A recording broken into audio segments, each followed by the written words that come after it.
Hello student, स्वागत है आप सभी का आपके अपने चैनल गॉड क्लासेस पर। गॉड क्लासेस यानी मैथ्स भी एंड मस्ती भी। तो बच्चों, आप लोगों के लिए जो अप्लाइड मैथमेटिक्स का कंटेंट है वो हम लगातार अपलोड करने की कोशिश कर रहे हैं, ताकि आप लोगों की जो सीयूटी की एग्जाम है उसमें आपको किसी भी तरह की परेशानी ना हो। बस और बस सिर्फ एक चीज़ चाहिए कि आप लोगों का सपोर्ट। जिस तरह से आपने हमारे मेन चैनल को सपोर्ट किया है, प्यार दिया है, उसी तरह इस चैनल के ऊपर भी आप सब्सक्राइब करके रखें, बेल आइकन को प्रेस करके रखें, और साथ ही साथ वीडियोस को लाइक करें, शेयर भी करें अपने दोस्तों के साथ, ताकि जो अप्लाइड मैथमेटिक्स के कंटेंट के लिए परेशान है ना, वो परेशानी उनको बिल्कुल ना हो, और आप लोगों का जो सीयूटी का एग्जाम है ना, बिल्कुल मस्त जाए, एकदम झकास जाए। ठीक है, अब आज की जो वीडियो रहेगी ये आप लोगों के लिए बिल्कुल एक तरह से नई वीडियो है, फ्रेश वीडियो है।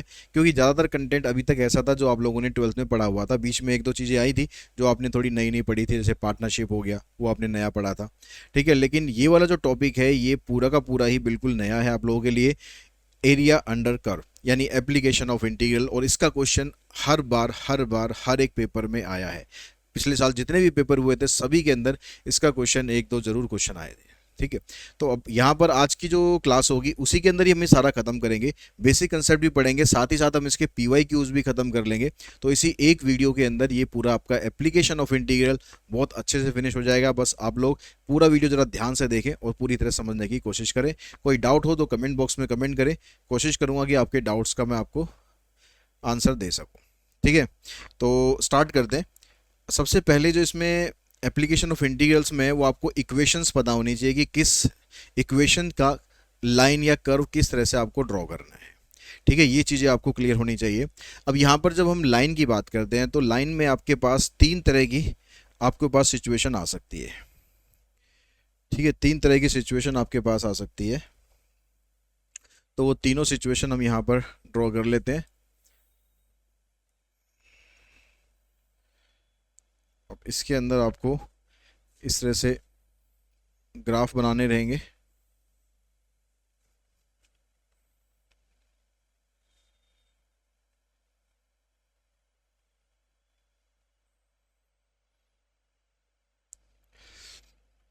अब जो पहले वाली सिचुएशन है उसमें क्या कहता है, उसमें कहता है कि भाई आपको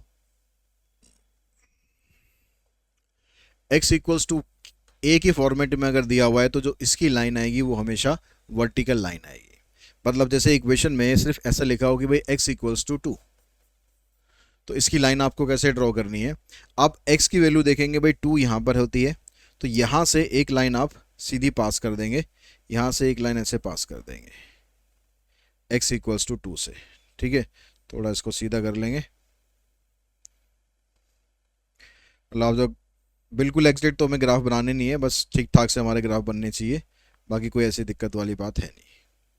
ठीक है, तो ये लाइन आपकी हमेशा वर्टिकल लाइन आएगी। जब भी आपको ऐसे दे रखा होगा कि x की वैल्यू 2 है या x की वैल्यू 5 है या x की वैल्यू 6 है, कुछ भी दे रखा हो तो एक वर्टिकल लाइन आप ड्रॉ कर देंगे। अगर आपको इक्वेशन में लिखा हो सिर्फ y, अगर ये बोलता है कि भाई y इक्वल्स टू 2, तो आप ये देखोगे जो 2 कहाँ पर है, y में 2 आपका मान लो यहाँ पर है, तो यहाँ से आपकी लाइन पास होगी, यहाँ से आपकी लाइन ऐसे पास हो जाएगी सीधी। ठीक है, ये लाइन किसकी बन गई, ये बन गई y इक्वल्स टू 2 की। तो जब भी y की फॉर्म में इक्वेशन दे रखी होगी, सिर्फ y की फॉर्म में, x नहीं होगा, तो लाइन आपकी हॉरिजॉन्टल बनेगी, और जब खाली x दे रखा होगा तो लाइन आपकी हमेशा वर्टिकल बनेगी। फिर उसके बाद आता है ऑब्लिक लाइन। ऑब्लिक लाइन के लिए आपको प्रॉपर इक्वेशन दी जाएगी, किस फॉर्मेट में, जैसे मान लो लिख दिया 2x प्लस में 3y इक्वल्स टू 6, ऐसे हो गया। या लिख दिया भाई x plus Y equals to 5, ऐसे हो गया। मतलब x भी होगा और y भी होगा।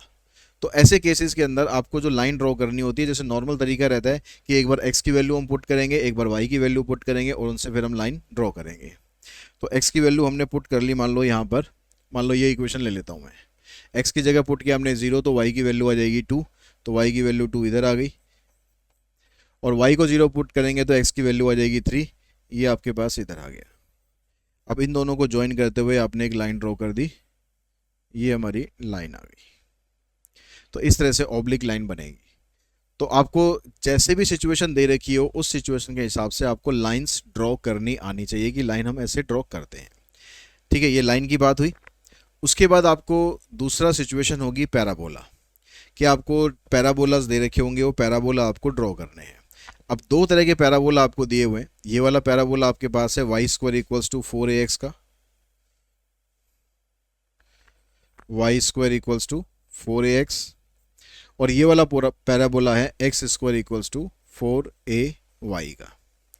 जब हम Y square equals to 4x का बनाते हैं, पहचान कैसे रहेगी आपको, देखो x की पावर यहाँ पर 1 है, y की पावर 2 है। जब एक वेरिएबल में x की पावर 1 हो, दूसरे वेरिएबल में पावर स्क्वायर है, तो वो हमेशा पैराबोला ही बनेगा। तो ये पैराबोला है, यहाँ पर x की पावर 2 है, y की पावर 1 है, ये भी पैराबोला है। यहाँ पर y स्क्वायर है, ठीक है, यानी y की वैल्यू आपकी, अगर यहाँ पर आप कुछ भी वैल्यू डालोगे तो x की वैल्यू जो निकलेगी वो पॉजिटिव निकलेगी। तो x की लाइन मान लो ये x की लाइन है आपके पास, ठीक है। अब आपने यहाँ पर y की वैल्यू कुछ भी पुट करी, तो आपकी जो वैल्यू है x की वो पॉजिटिव साइड ही रहेगी, इसी साइड रहेगी। मतलब जो कर्व है इसका हमारा ये वाला बनेगा, ये कभी नेगेटिव में नहीं जाएगा। ऐसे यहाँ पर अगर आप y की वैल्यू निकालोगे तो वो हमेशा पॉजिटिव रहेगी। तो y पॉजिटिव कहाँ है, ये ऊपर की तरफ सारा y पॉजिटिव है। तो यहाँ पर जो कर्व बनेगा ये आपका इस शेप में बनेगा। तो इस तरह से आपको ये ध्यान रखना है कि कर्व आपका ऐसा बनने वाला है या फिर कर्व आपका ऐसा बनने वाला है। तो जो भी सिचुएशन दे रखी होगी उसके हिसाब से बस आपको ड्रॉ करना आना चाहिए। जैसे मान लो यहाँ पर लिख दिया कि Y square equals to 8x, भाई इसका कर्व क्या है। इसके लिए आपको पॉइंट वाइंट प्लॉट करने की जरूरत नहीं है, सीधा आपको पता है कि भाई ये वाला कर्व इस फॉर्मेट में होता है, तो आपने इस तरह से कर्व ड्रॉ कर देना है, ठीक है। उसके बाद हम चलते हैं नेक्स्ट कर्व पर। नेक्स्ट है हमारे पास सर्कल। अब सर्कल की जो स्टैंडर्ड इक्वेशन होती है वो x माइनस एच का स्क्वायर वाई माइनस के का square equals to R square. इसमें जो h और k होते हैं ये सेंटर होते हैं, ये सेंटर होते हैं, और जो रेडियस r का मतलब यहाँ पर ये रेडियस है। तो सर्कल का सेंटर कहाँ पर होगा वो डिपेंड करेगा h और k की वैल्यू के ऊपर, और जो रेडियस है वो डिपेंड करेगा r के ऊपर। इसका एक और इक्वेशन बनती है, अगर ऐसे लिखा हो X square plus Y square equals to R square. तो इसमें क्या है, सेंटर आपका, इसमें सेंटर है 0 0। तो इसमें जो सर्कल आपका बनना है ना वो 0 0 के ऊपर बनना है, यहाँ पर ये सर्कल आपका बनेगा, और रेडियस इसकी ये हो जाएगी r। तो जैसे भी इक्वेशन दे रखी होगी उस हिसाब से आपको पहले सेंटर ड्रॉ कर लेना है, ठीक है। ड्रॉ करने का मतलब ये नहीं कंपास वम्पास से ड्रॉ नहीं करना, सिंपल ऐसे रफ फिगर एक बना लेनी है, सेंटर बता देना ये सेंटर है इसका और इतना रेडियस है। अब यहाँ पर अगर आप इसका एरिया निकालना चाहते हो, क्योंकि एरिया निकालना पड़ेगा हमें यहाँ पर कर्व के। अब एरिया अगर हम इसका निकालेंगे तो इसका एरिया निकालने के लिए आपको ट्रिग्नोमेट्री का फार्मूला यूज़ करना पड़ता है। ट्रिग्नोमेट्री का फार्मूला यूज़ करना पड़ता है, कौन सा, ये इस फॉर्मेट में बनेंगे, और इसका आंसर होता है साइन इनवर्स x बाय ए, ठीक है। जब भी इस फॉर्मेट में वो बनेगा इंटीग्रल तो उसका आंसर ये होगा साइन इनवर्स x बाय ए। तो या तो आपको ये याद करना पड़ेगा, या इसका शॉर्टकट तरीका क्या है कि एरिया ऑफ सर्कल का सीधा फार्मूला होता है ना हमारे पास पाई आर स्क्वायर, ये फार्मूला लगाओ सीधा। इसके लिए आपको इंटीग्रल की जरूरत नहीं है, आप डायरेक्टली फार्मूला लगा सकते हो, क्योंकि यहाँ पर हम एमसीक्यू कर रहे हैं तो भी लगा सकते हैं। अगर सब्जेक्टिव हुआ तो नहीं लगा सकते, तो फिर आपको प्रॉपर इंटीग्रल से करना पड़ता, लेकिन फिलहाल हम कर रहे हैं यहाँ पर एमसीक्यूज, तो उसके लिए आप ये फार्मूला लगा सकते हो। उसके बाद जो नेक्स्ट शेप आती है वो आएगी आपके पास एलिप्स। एलिप्स की दो इक्वेशन है, एक ये वाली एक ये वाली, ठीक है। इस वाली इक्वेशन में जैसे हमने ये लिखा या फिर ये लिखा, दोनों इक्वेशन देखने में ना एक जैसी सी लग रही है, लेकिन दोनों में थोड़ा सा फर्क है। यहां पर x के नीचे a है, यहां पर y के नीचे a है। a और b में से हमेशा a बड़ा रहेगा। अगर आपको ये चेक करना हो कि भाई कौन सा a है कौन सा b है, मैं इसको इधर लिख दूं इसको इधर लिख दूं, ऐसे भी लिख सकता हूं, ठीक है, क्योंकि प्लस में ही है। तो दोनों में से आप देखोगे जो बड़ी वाली टर्म है वो a होगी, जो छोटे वाली टर्म है वो b होगी। और बड़े वाली टर्म अगर x के नीचे है तो इलिप्स हमारा इस शेप में बनेगा, और बड़े वाली टर्म अगर b के नीचे है और बड़े वाली टर्म अगर y के नीचे है तो फिर हमारा इलिप्स इस शेप में बनेगा, ठीक है। अब जब इस शेप में आप बनाओगे तो ये वाला जो पॉइंट होता है, यहाँ पर जो पॉइंट होगा ये पॉइंट रहेगा हमारा a0, ये वाला पॉइंट रहेगा हमारा a0, और ये वाला पॉइंट होएगा आपका 0b। जब इस शेप में बनेगा कर्व तो यहाँ पर 0a आ जाएगा और यहाँ पर b0 आ जाएगा।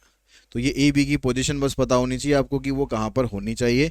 इसके अलावा इसमें भी एरिया निकालने के लिए आप ये वाला फार्मूला यूज़ कर सकते हो, area of ellipse equals to pi into में ए इंटू में बी, ठीक है। ये भी शॉर्टकट है एरिया ऑफ एलिप्स का फार्मूला।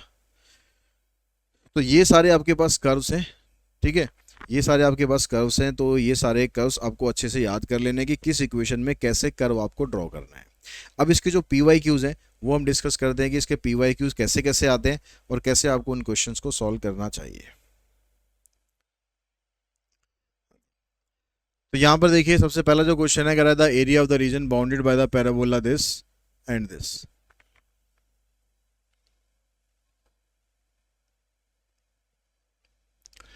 तो ये वाला पैराबोला आपके पास y square equals to 8ax और दूसरा लाइन है x इक्वल्स टू 2। तो इसका कर्व आपको ड्रॉ करना है, ठीक है, इसका कर्व आपको ड्रॉ करना है। तो ये हमने अब ये जो पैराबोला रहता है y square equals to 8x वाला, ये इस पैराबोला की शेप आपकी इस तरह से बनती है, ठीक है। बस ऐसी शेप आपको चाहिए, एक रफ फिगर चाहिए, कोई नाप नाप के बनाने की ज़रूरत नहीं है। x इक्वल्स टू 2, अब खाली x है यहाँ पर, y नहीं है, तो इसकी जो लाइन जाएगी वो सीधी x की वैल्यू 2 से पास कर जाएगी। तो अब ये आपको कह रहा है कि आपको रीजन कौन सा बाउंड करना था, इस पैराबोला से और इस लाइन से। तो ये पैराबोला ये हो गया, लाइन ये हो गई, और इन दोनों से जो रीजन बाउंड हो रहा है ये पूरा रीजन बाउंड हो रहा है। इसका एरिया आपको निकालना है। अब इसका एरिया निकालने के लिए हम क्या कर देंगे, हम सिर्फ ऊपर वाले का एरिया निकाल लेंगे इसका, ठीक है, सिर्फ ये एरिया निकालेंगे हम, क्योंकि फिगर ये सिमेट्रिक रहती है, तो जितना ये एरिया आएगा उतना ही ये वाला आ जाएगा, मतलब इसका एरिया निकाल कर हम कर देंगे डबल। तो हम क्या करेंगे, डबल करेंगे। एरिया हम किसका निकाल रहे हैं, उसके लिए x की वैल्यू 0 इधर है, 2 इधर है, तो ये आपकी लिमिट का काम करेगा 0 to 2। जो भी वर्टिकल लाइन होती है या हॉरिजॉन्टल लाइन होती है ये लिमिट का काम करती है। अब यहाँ से जो एरिया हम बाउंड कर रहे हैं वो किसको बाउंड कर रहे हैं, इस कर्व के एरिया को हम बाउंड कर रहे हैं। ये कर्व कौन सा है, ये कर्व है y square equals to 8x। तो जब आप यहाँ पर लिमिट x की ले रहे हो, यानी लिमिट आपने ये ली x की ली, ठीक है, तो इक्वेशन भी आपको x की टर्म्स में ही चाहिए, किससे, इस कर्व से। अब इस कर्व में आप देख रहे हो Y square equals to 8x है, तो अब y की वैल्यू निकाल दोगे यहाँ से, तो ये बनेगी स्क्वायर रूट ऑफ 8x। तो जब आप लिमिट x की लोगे तो आपको वैल्यू y की निकाल देनी है ताकि वो x में आ जाए और आप फिर उसका इंटीग्रेशन कर सको। अगर लिमिट हम y की लेंगे तो फिर हम वैल्यू x की निकालते हैं ताकि हमारा आंसर y की टर्म्स में आ जाए, फिर विद रिस्पेक्ट टू y हम उसको इंटीग्रेट कर सकें। तो ये चीज़ें आपको ध्यान रखने की, बाउंड कैसे करना है, लिमिट कैसे लेनी है, दो चीज़ समझ में आ गई तो ये क्वेश्चन बड़े प्यार से आपके हो जाएंगे। अब यहाँ पर ये बन गया आपके पास y की वैल्यू है √8x। ये जो √8 है इसको तो बाहर ही निकाल दो, ये तो कॉन्स्टेंट है। अंदर रहेगा आपके पास √x, इसका इंटीग्रेशन करेंगे, और ये 8 का मतलब होता है 2√2, इसका इंटीग्रेशन करा तो x की पावर 3/2, यहाँ पर आ जाएगा 2/3, लिमिट आएगी 0 to 2। तो ये बन गया 2 2 4 √2, और यहाँ से ये 2/3 भी आ जाएगा, और यहाँ पर आ जाएगा 2 की पावर 3/2। जीरो पुट करोगे यहाँ पर माइनस साइन लगा के तो जीरो ही रह जाना, कोई फ़ायदा होगा नहीं। अब इसको आप सिंप्लीफाई करो, यहाँ पर देखो 4 का मतलब है 2 की पावर 2 है, यहाँ पर आ जाएगा 4 2 8, 8 तो ये हो गया। यहाँ पर 2 की पावर हाफ है, ये 2 की पावर 3/2 है, इन दोनों को ऐड करोगे तो 2 की पावर 4/2, मतलब 2 की पावर 2 आएगा, डिवाइडेड बाई 2 और 3, तो यहाँ जाएगा 4 8 32/3, ये आपका आंसर आएगा 32/3। तो ये हो गया आपके पास क्वेश्चन नंबर 25। उसके बाद नेक्स्ट जो क्वेश्चन है आपके पास, उसमें भी ऐसे एक पैराबोला है हमारे पास, y square equals to 4x। ये पैराबोला है, x इक्वल्स टू 1 है और x इक्वल्स टू 4 है, और साथ में एक चीज़ और कह रहा है कि भाई फर्स्ट क्वाड्रेंट भी है। पिछले क्वेश्चन में क्वाड्रेंट वाड्रेंट का कोई सिस्टम नहीं था, तो हमने यहाँ पर ड्रॉ करना है। Y square equals to 4x है, तो फिर से हम जो पैराबोला बनाएंगे वो यही शेप का पैराबोला बनेगा। x की वैल्यू 1, x की वैल्यू 1, यहाँ पर 1 है मान लो, तो x की वैल्यू 1 ऐसे आ जाएगी, और x की 4 ये यहाँ से आ जाएगी। तो इस पैराबोला से, इन दोनों लाइनों से, और फर्स्ट क्वाड्रेंट में जो एरिया बाउंड हुआ वो ये वाला एरिया बाउंड हुआ, यानी हमें लिमिट जो है वो यहाँ से यहाँ तक चाहिए, और यहाँ पर कितनी x की वैल्यू 1 है, यहाँ पर x की वैल्यू कितनी है 4 है, तो ये आपका लिमिट का काम कर रही है 1 to 4। इक्वेशन आपके पास क्या थी इसकी पैराबोला की, Y square equals to 4x, तो y की वैल्यू निकालोगे, इसका स्क्वायर रूट करेंगे तो आ जाएगा 2√x। तो यहाँ पर आपको रखना है 2√x, और इसको कर देना है इंटीग्रेट, आपका आंसर हो गया तैयार।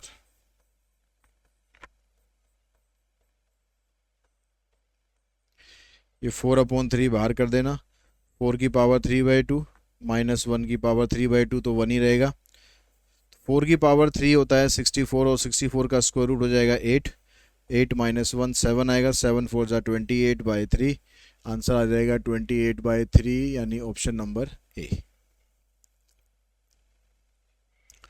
The area of the region bounded by the curve x² = 4y, x axis and x = 3। अब यहाँ पर जो कर्व है ना, बस उसमें x और y को एक्सचेंज कर दिया गया है। यहाँ पर है x² = 4y, ठीक है, और x एक्सिस बोला इसने और x की वैल्यू 3। तो इसका देखो बनाओ फिगर, फिगर आपको बनानी सब में ज़रूरी है, इसमें बिना फिगर के इसमें कुछ नहीं होगा। अब ये वाला जो पैराबोला है, क्योंकि ये x² है तो ये पैराबोला ऐसे वाला नहीं बनेगा, ये पैराबोला आपका ऐसे वाला बनेगा, ठीक है, सिमेट्रिक रहेगा। थोड़ा सा हमारा सिमेट्रिक नहीं बना ये, चलो कोई बात नहीं, पर ये सिमेट्रिक रहेगा। x एक्सिस, ये x एक्सिस हो गया, ठीक है, और x की वैल्यू 3, x की वैल्यू 3 मान लो यहाँ से ऐसे लाइन पास करेगी, तो इन तीनों से जो एरिया बाउंड हुआ वो ये वाला एरिया हो गया, ठीक है, ये कर्व हो गया, ये x एक्सिस हो गया और ये x = 3। अब इसमें यहाँ से लिमिट स्टार्ट करेंगे, यहाँ पर 0x की वैल्यू, यहाँ पर 3 है, तो लिमिट बन गई इसमें 0 to 3। और जो ये कर्व है, इस कर्व की इक्वेशन आपके पास ये है, ठीक है, यहाँ से y की वैल्यू निकालोगे तो y की वैल्यू बनेगी x²/4। तो ये आ गया आपके पास x²/4। इसको इंटीग्रेशन करेंगे x की पावर 3/3, एक 4 यहाँ पर ऑलरेडी है ही, लिमिट 0 to 3। 3 का क्यूब करोगे 27/12, यहाँ से करोगे तो 0, 3 चौक 12, 3 निम 27, 9/4 आपका आंसर आ गया। ये बन गया ऑप्शन नंबर बी। अब यहाँ भी आपके पास y = x² है, x = 0 है, x = पाई है, तो y = x², यानी फिर से आपके पास जो पैराबोला है वो ऊपर वाला ही बन गया, क्योंकि x का स्क्वायर है, तो पैराबोला हमारा ये आ गया। x की वैल्यू 0, ये x की 0 होती है यहाँ पर, और x की वैल्यू पाई, तो पिछले क्वेश्चन की तरह ही हो गया। ये पाई की वैल्यू लगाने की जरूरत नहीं है कि पाई की वैल्यू 22/7, ऐसे ही रहने दो, x = पाई, ठीक है। तो यानी ये वाला एरिया हमने बाउंड करना है, तो पिछले क्वेश्चन की तरह हो जाएगा बिल्कुल सेम, लिमिट आ जाएगी 0 to पाई, और यहाँ से y की वैल्यू आपको सीधी सीधी x² दे ही रखी है, इंटीग्रेशन कर देंगे, पाई पुट करेंगे तो π³ 3, ये आपका आंसर आ जाएगा। 0 पुट करने पर 0 रहेगा, ये आपके पास आंसर आया।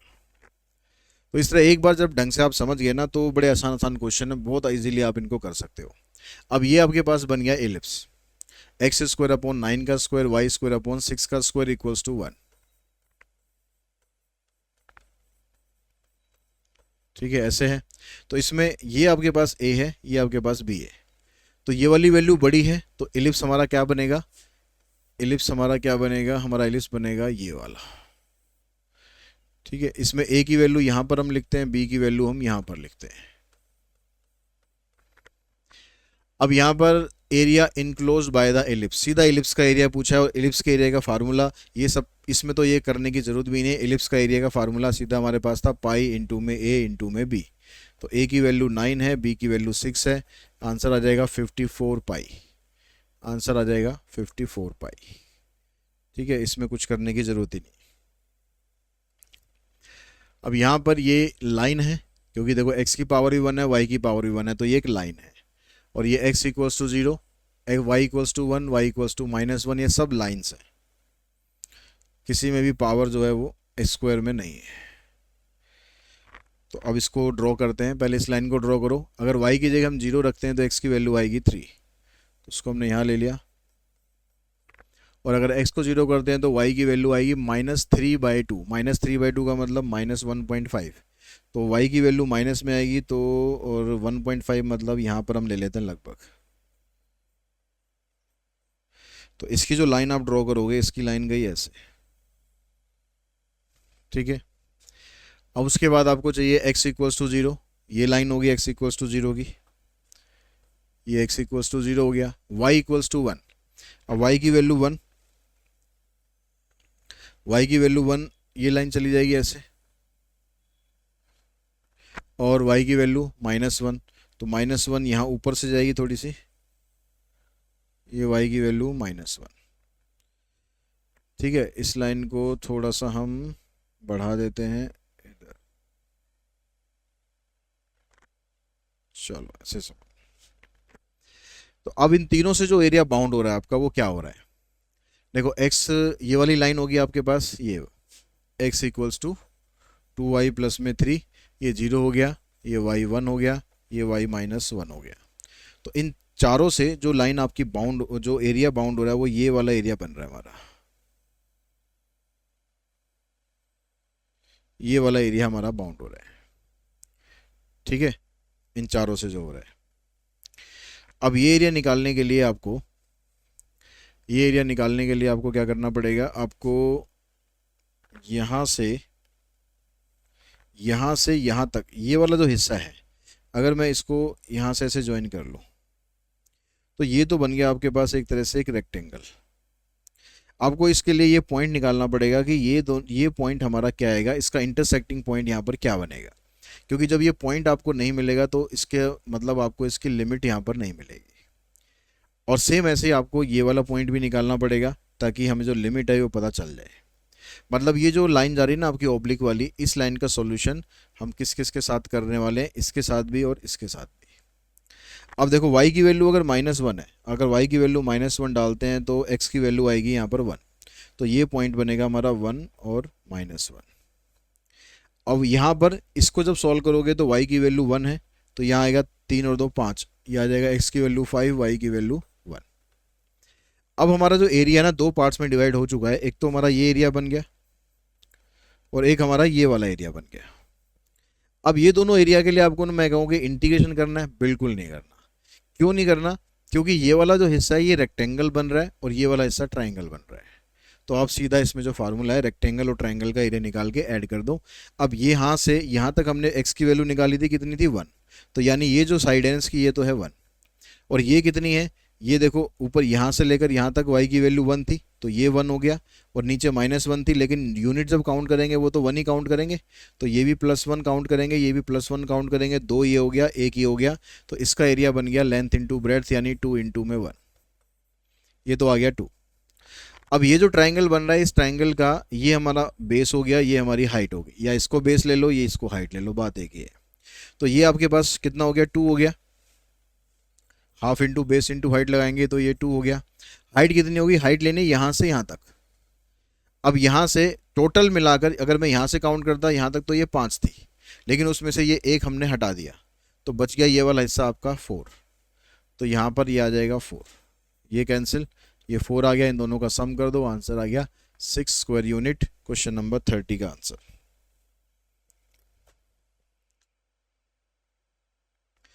उसके बाद देखिए जो नेक्स्ट क्वेश्चन है आपके पास, the area of the region bounded by the parabola y² equals to 4ax and its latus rectum. अब जो पैराबोला आपका बन गया इसमें,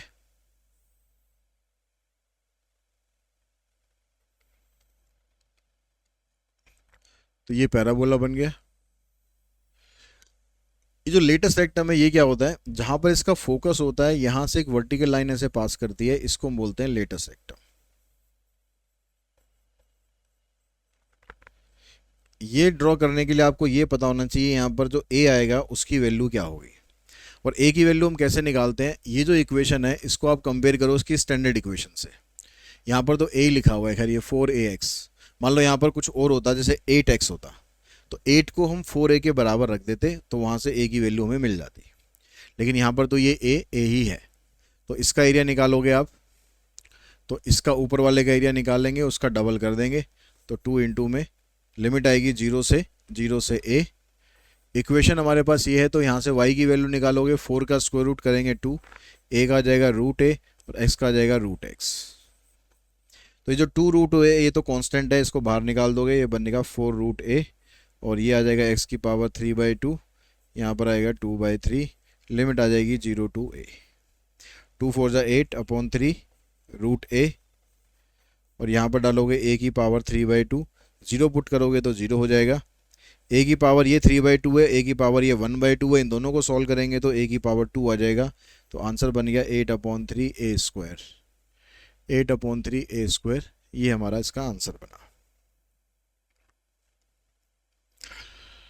the area of the region in the first quadrant bounded by the parabola line x equals to 0, y equals to 1। इस तरह का question आप ऑलरेडी पीछे कर चुके हो, तो इसको आप खुद ट्राई करना। क्या इसका आंसर मैं इसका बता देता हूँ। 32 का आंसर बनेगा ए, ये इसका आंसर बनेगा। ठीक है, पीछे हमने क्वेश्चन किया उसी तरह का है बिल्कुल। नेक्स्ट क्वेश्चन देखो, यहाँ पर ये है कि y is greater than equals to x² and y less than equals to mod x। तो जब भी इस तरह से आपके पास इक्वेशन हो, ये कह रहा है कि y greater than equals to x², मतलब ये है तो पैराबोला ही। ठीक है, लेस ग्रेटर का साइन का क्या करेंगे वो बाद में देखते हैं। पैराबोला हमारा ये बन गया, कौन सा x² वाला है, तो ये ऊपर की तरफ ऐसे पैराबोला हमारा बन गया।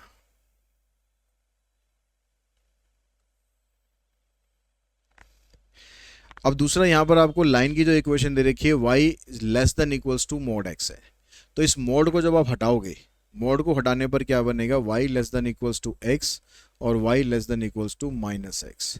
ये दो इक्वेशन बनेगी। अब इन दोनों इक्वेशन को आपको ड्रॉ करना है।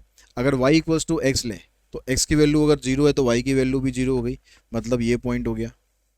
x की वैल्यू 1 है तो y की भी 1 हो गई, तो एक पॉइंट आपका यहाँ पर कहीं आएगा। ठीक है, तो ये लाइन हमारी ऐसे जाएगी, और जब इसको ड्रॉ करोगे x को 0, y 0 आ जाएगा। x की जगह अगर 1 पुट करते हैं तो y आ जाएगा -1। तो x की जगह 1 पुट किया, y -1, मतलब यहाँ कहीं पॉइंट आएगा, तो ये लाइन आपकी ऐसे चली जाएगी। अब जो एरिया बाउंड हो रहा है वो ये वाला एरिया है और ये वाला एरिया है। ये line y equals to x की है और पैराबोला आपके पास y इक्वल्स टू x² का है। अब इसने यहाँ पर ऐसा तो नहीं लिखा था कि भाई बाउंडेड एरिया लिखना है, लेकिन हमें इसके हिसाब से देखना है कि एरिया बाउंड क्या होगा। देखो, अगर हम यहाँ पर इसको लेते हैं तो अब हमें ये चेक करना पड़ेगा कि इसका जो शेडेड पोर्शन है वो इस तरफ बनेगा या इस तरफ बनेगा। अब 0 0 तो इसमें आप टेस्ट कर नहीं सकते, क्योंकि 0 0 से तो लाइन ये पास हो रही है। तो आप किसी और पॉइंट से टेस्ट कर लो, जैसे मान लो ये पॉइंट है, मैं इससे टेस्ट कर रहा हूँ। ये पॉइंट है 0 3, y की जगह 0 और x की जगह 0, y की जगह 3। ये हम यहाँ पर डालते हैं तो y की जगह 3 होगा, तो स्टेटमेंट ट्रू हो गई। स्टेटमेंट ट्रू होने का मतलब है इसी पॉइंट की तरफ शेड होगा, मतलब पैराबोला ऊपर की तरफ शेड होगा। तो ठीक है, हमारा पैराबोला हमने सही शेड किया हुआ है। अब लाइन को चेक करो, लाइन में भी यही वाला पॉइंट आप चेक कर लो, क्योंकि एक्स एक्सिस से वो जो ओरिजिन है वहाँ से तो ये लाइन भी पास कर रही है, तो यानी यहाँ पर भी हमें यही पॉइंट चेक कर लेते हैं। y की जगह रखा हमने 3, यहाँ पर आ गया 0, तो ये स्टेटमेंट बन रही है फॉल्स। मतलब जो ये वाला पॉइंट है 0 3, इस तरफ हमारी लाइन नहीं होनी चाहिए शेडेड पोर्शन। तो लाइन आपकी ये थी और इसमें 0 3 इस साइड है, तो इस तरफ शेड नहीं होगा, इसका नीचे की तरफ शेड होगा। तो पैराबोला का ऊपर होना था, लाइन का नीचे होना था, इसलिए हमारा ये हिस्सा शेडेड आएगा। ऐसे इसको चेक करेंगे तो ये आएगा। अब ये दोनों हिस्से निकालने हैं तो हम सिर्फ ये निकालेंगे और इसका कर देंगे डबल, तो आपके पास ये दोनों एरिया आ जाएंगे। अब अभी तक जो हम एरियाज निकाल रहे थे ना, वो सारे एरियाज ऐसे थे कि जो एक्स एक्सिस तक टच कर रहे थे या वाई एक्सिस तक टच करेंगे। यानी जब तक एरिया नीचे तक टच नहीं करेगा वो नहीं निकलेगा, ऐसे हवा में लटका हुआ एरिया डायरेक्टली नहीं निकलेगा। तो इसको निकालने का क्या तरीका रहेगा कि आप यहाँ पर पहले एक तो ये वाला पॉइंट निकालो जहाँ से ये दोनों आपस में एक दूसरे को क्रॉस कर रहे हैं। कौन कौन से? ये वाली लाइन और ये वाला पैराबोला।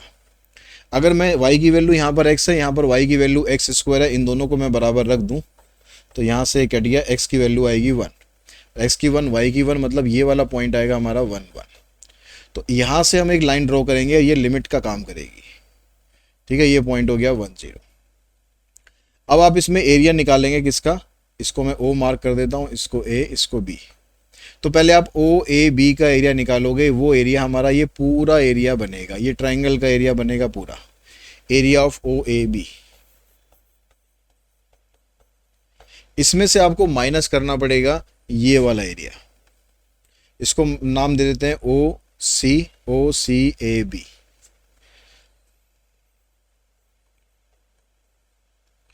Area of OCAB। और ये जो भी एरिया आएगा उसको हमें 2 से मल्टीप्लाई कर देना है ताकि हमारा ये वाला एरिया भी इसमें आ जाए। अब यहाँ पर देखो, जब आप ओ का एरिया निकालोगे तो जैसे यहाँ पर हमने देखा कि भाई ये तो ट्रायंगल बन रहा है, तो यहाँ तो आप सीधा ट्रायंगल का फार्मूला लगा सकते हो, आप इंटीग्रेशन से भी कर सकते हो, लेकिन क्यों पंगेबाजी करनी। तो यहाँ पर ये बेस है आपके पास, ये भी 1 है, और जो हाइट है यानी वाई की वैल्यू वो भी 1 है, तो इसका एरिया तो बन गया half into base into height. लेकिन जो कर्व है ये पैराबोला का, ये डायरेक्टली नहीं निकलेगा, इसके लिए फार्मूला लगाएंगे, लिमिट 0 से 1 ही रहेगी।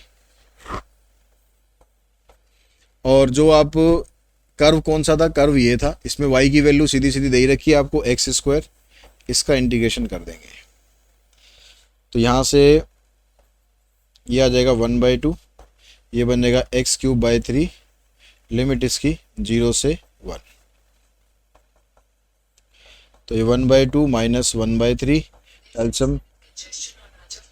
एल्सियम लेके सॉल्व करेंगे तो 3 - 2 यानी 1/6, तो आंसर आ जाएगा इसका 1/3, इसका ऑप्शन बनेगा ये वाला क्वेश्चन देखिए, इसमें कहता है कि if the area of the region in the first quadrant bounded by the curve this and x axis is this. इसमें आपको एरिया दे रखा है और ए और बी की वैल्यू फाइंड करनी है। तो अब ये आपके पास पैराबोला है, y square equals to 9x, कौन सा पैराबोला है, वाई स्क्वायर वाला है, तो पैराबोला इस साइड वाला बन गया ये। x की वैल्यू 2, ये लाइन आ गई, x की वैल्यू 4, ये लाइन आ गई, x एक्सिस ये हो गया। ठीक है, इसका मतलब एरिया या तो आप ये वाला लोगे या फिर ये वाला लोगे, क्योंकि x एक्सिस बोल दिया उसने, तो दोनों नहीं ले सकते, x एक्सिस से भी बाउंड होना चाहिए, या तो ये या फिर ये, तो दोनों बात एक ही है, एरिया तो दोनों का सेम ही है। अब इसका एरिया निकालेंगे तो लिमिट आपकी देखो यहाँ 2 से लेकर 4 तक बन गई, और जो ये पैराबोला है, पैराबोला की इक्वेशन है y square equals to 9x, तो y की वैल्यू बनेगी यहाँ से 3√x, तो यह आ जाएगा 3√x। अब ये जो एरिया है ना, ये कह रहा है कि ये एरिया किसके बराबर है, a + b√2 के बराबर है, ऐसा इसने क्वेश्चन में हमें दिया हुआ है। हम इसके हिसाब से एरिया निकालते हैं, तो ये बना 3x³ 3/2, इधर आ जाएगा 2/3, लिमिट बनेगी 2 to 4, 4 की पावर 3/2 माइनस 2 की पावर 3/2,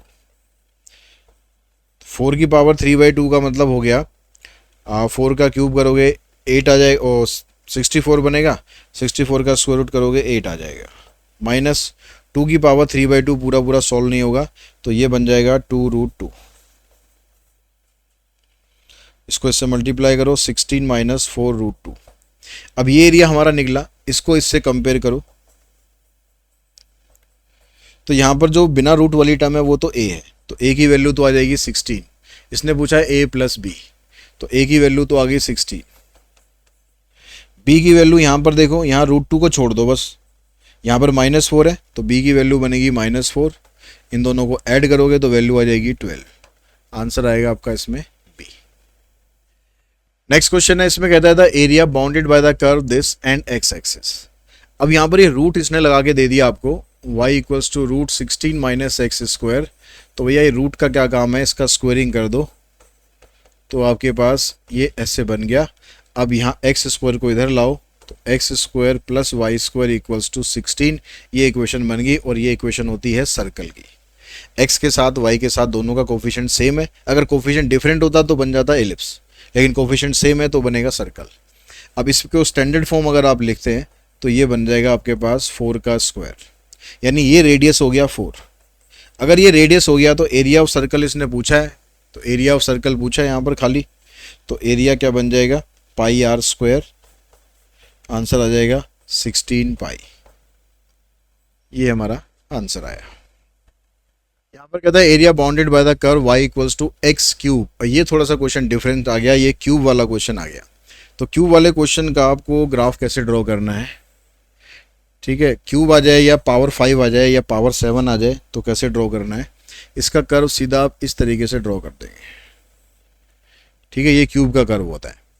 अब इसमें x एक्सिस, ये x एक्सिस हो गया, लाइन x इक्वल्स टू -2 की लाइन मान लो यहाँ से आ गई ऐसे, और x इक्वल्स टू 3, ये लाइन आपके पास ये आ गई। तो इससे जो एरिया बाउंड हो रहा है वो ये वाला एरिया हो रहा है और ये वाला एरिया हो रहा है। अब ये ट्राइंगल नहीं है, ठीक है, ये कर्व है, तो इसका एरिया निकालेंगे, इसका एरिया निकालेंगे। अब इसमें एक चीज़ और ध्यान देंगे कि ये एरिया जो है ये नीचे बन रहा है, तो ये एरिया अगर नीचे बन रहा है, अगर नेगेटिव आएगा तो एरिया को आपको पॉजिटिव ही लेना है, ठीक है, उसको नेगेटिव मत कर देना, क्योंकि एरिया हमेशा पॉजिटिव ही होता है। तो इसका एरिया हम अलग निकाल लेते हैं, इसका अलग निकाल लेते हैं, फिर देखते हैं क्या वैल्यू आती है। यहाँ पर x की वैल्यू लिमिट -2 है, इसकी 0 है, इसकी यहाँ पर ये 3 है। तो -2 से 0, -2 से 0, इक्वेशन सेम ही रहेगी x3। तो इसको सिंप्लीफाई करा, x की पावर 4/4, लिमिट -2 to 0। तो यहाँ पर 0 पुट करोगे आप तो 0 हो जाएगा, माइनस का साइन, ये पुट करोगे आ जाएगा 16/4, तो ये बनेगा आपके पास 4, ठीक है, माइनस में बनेगा, लेकिन एरिया जब आप लेंगे इसमें तो यहाँ पर +4 लेना है आपको, ये ध्यान रखना कि इसका जो एरिया है वो -4 नहीं निकला, एरिया +4 निकला है। अब ऐसे आप इसका एरिया निकालो, इसमें लिमिट हो जाएगी 0 to 3, इक्वेशन तो सेम ही है। तो x की पावर 4/4, लिमिट 0 to 3, और 3 का पावर 4 करोगे 81 आ जाएगा, 81/4। तो अब इन दोनों एरिया को आपको ऐड कर देना है, 4 + 81/4, 4 चौक 16, 6 और 1 7, 8 और 1 9, 97/4, ये आपका आंसर बनेगा इसमें ए। तो 40 का जो आंसर है वो रहेगा ए। अब यहाँ पर ये भी पैराबोला है, ये भी पैराबोला, दोनों ही पैराबोला दे दिए, ठीक है। ये क्वेश्चन अब थोड़ा सा बाकियों से अलग आ गया, क्योंकि बाकियों में क्या था, एक पैराबोला आ रहा था, यहाँ पर दो पैराबोला आ गए। कोई दिक्कत नहीं है, पैराबोला की फिगर तो हमें पता ही है, भाई ये ऐसे हो गई और ये ऐसे हो गई। तो आपको ये वाला पॉइंट निकालना पड़ेगा जहाँ पर ये दूसरे को इंटरसेक्ट कर रहे हैं, ताकि यहाँ से आप लिमिट बना सको। अब उसके लिए इन दोनों को सॉल्व करो। y की यहाँ से देखो, x की वैल्यू निकालता हूँ, y²/4, यहाँ पर पुट कर देता हूँ y²/4, ये हो गया। तो इसका स्क्वायर करना है आपको, तो ये बनेगा y की पावर 4, यहाँ पर 16, ये बनेगा 4y, तो यहाँ से बनेगा y³ = 64, यानी y की वैल्यू आ जाएगी 4। अगर y की वैल्यू 4 है, अगर y की वैल्यू 4 है तो यहाँ पर बनेगा 16 = 4x, तो x की भी आ जाएगी 4। तो यहाँ पर x और y दोनों की वैल्यू आपके पास 4 आ गई। और एरिया आपको इन दोनों से जो बाउंड हो रहा है वो ये एरिया निकालना है। तो इसमें आप x या y कहीं से भी निकाल सकते हो, क्योंकि दोनों तरफ से एक जैसे ही पड़ेगा, ठीक है। तो इस वाले क्वेश्चन में हम y से कर लेते हैं, अभी तक सारे क्वेश्चन x वाले चल रहे थे, इसमें y से कर लेते हैं। तो y से करने के लिए आप यहाँ से लाइन ड्रॉ करोगे ताकि ये लिमिट बन जाए।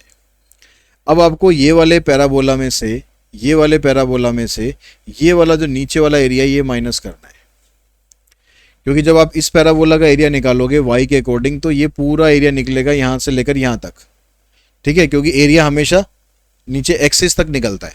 और फिर हम इसमें से ये वाले पैराबोला का एरिया माइनस करेंगे। तो हम पहले ये वाला पैराबोला ले रहे हैं। ये वाला पैराबोला की इक्वेशन होती है x² = 4y, और इसकी होती है y² = 4x।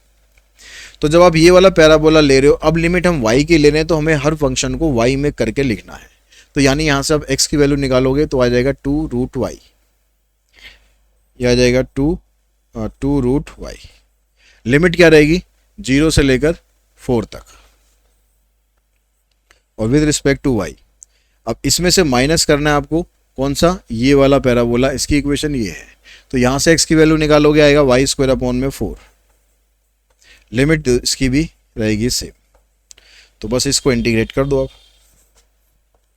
y की पावर 3/2, इधर आ जाएगा 2/3, लिमिट 0 to 4, माइनस y की पावर 3/12 हो जाएगा, नीचे एक 4 ऑलरेडी है, तो यहाँ पर पुट करोगे 4 की पावर 3/2, ये हो जाएगा 4/3,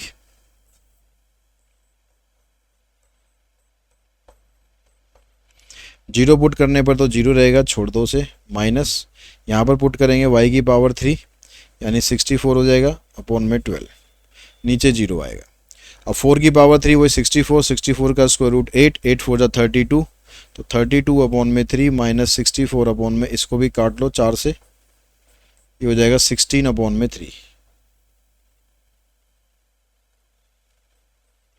और इसको माइनस करोगे तो आंसर आ जाएगा 16/3। ये बन गया इसमें 41 का ऑप्शन।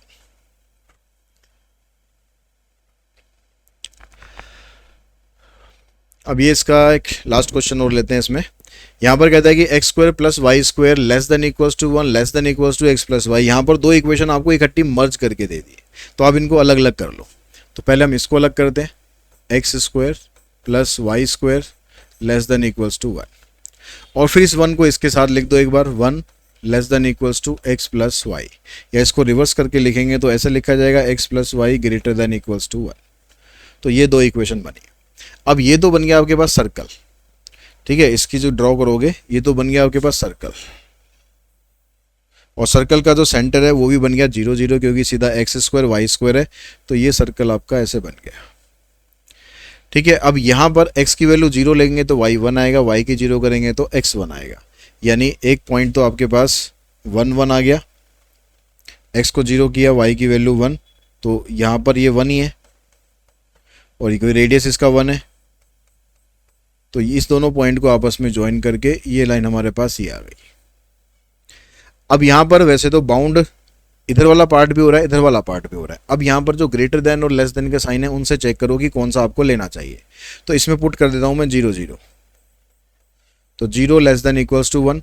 स्टेटमेंट ट्रू आ रही है, मतलब 0 0 सॉल्यूशन का पार्ट होना चाहिए। तो 0 0 सॉल्यूशन का पार्ट है हमारे पास कौन सा, इधर वाला, यानी सर्कल का जो हिस्सा है वो अंदर वाला शेड होगा। ठीक है, पूरा अंदर वाला शेड होगा, और क्योंकि बाहर वाले में तो 0 0 आएगा नहीं। अब इसका देखते हैं लाइन का इधर वाला शेड होगा या इधर वाला। अगर लाइन का इधर वाला शेड हुआ तो ये पूरा एरिया निकालना पड़ेगा, और अगर इधर वाला शेड हुआ तो सिर्फ ये निकालना पड़ेगा। तो यहाँ पर 0 0 पुट करते हैं तो 0 ग्रेटर देन 1 ये आ गया आपके पास फॉल्स। तो इसमें 0 0 इंक्लूड नहीं होगा, तो इसका जो शेडेड पोर्शन है वो ये है।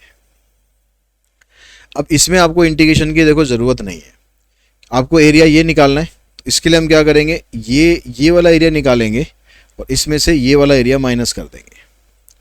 अब ये जो एरिया निकलेगा ये सर्कल का 1/4 है, तो पूरे सर्कल का जो एरिया होता है उसका 1/4 कर दो। सर्कल की रेडियस आपको 1 दे रखी है, तो सर्कल का एरिया ऑफ सर्कल क्या बनेगा, पाई आर स्क्वायर के हिसाब से पाई बनेगा। हमें चाहिए इसका 1/4, क्योंकि हमें पूरा सर्कल तो चाहिए नहीं, सिर्फ ये वाला हिस्सा चाहिए। तो इसका एरिया बन जाएगा पाई/4। उसमें से माइनस क्या करना है आपको, ये ट्राइंगल का एरिया माइनस करना है। इसकी लेंथ, ये बेस है ये भी 1 है, और जो हाइट है ये भी 1 है, तो half into base into height, यानी आंसर आ गया पाई/4 -1/2। पाई/4 -1/2 ये इसका आंसर हुआ। तो इसी क्वेश्चन के साथ ही ये वाला जो वीडियो है यहाँ पर हम फिनिश करते हैं। आई होप आपको इसके सारे क्वेश्चंस अच्छे से समझ में आए होंगे, कैसे आपको इसको बाउंड करना चाहिए, कैसे लिमिट लेनी चाहिए, और प्रीवियस ईयर क्वेश्चन से थोड़ा आइडिया भी लग गया होगा किस तरह के क्वेश्चंस की आपको और ज़्यादा प्रैक्टिस करनी है। तो आज की इस वीडियो में इतना ही। Thanks to all of you.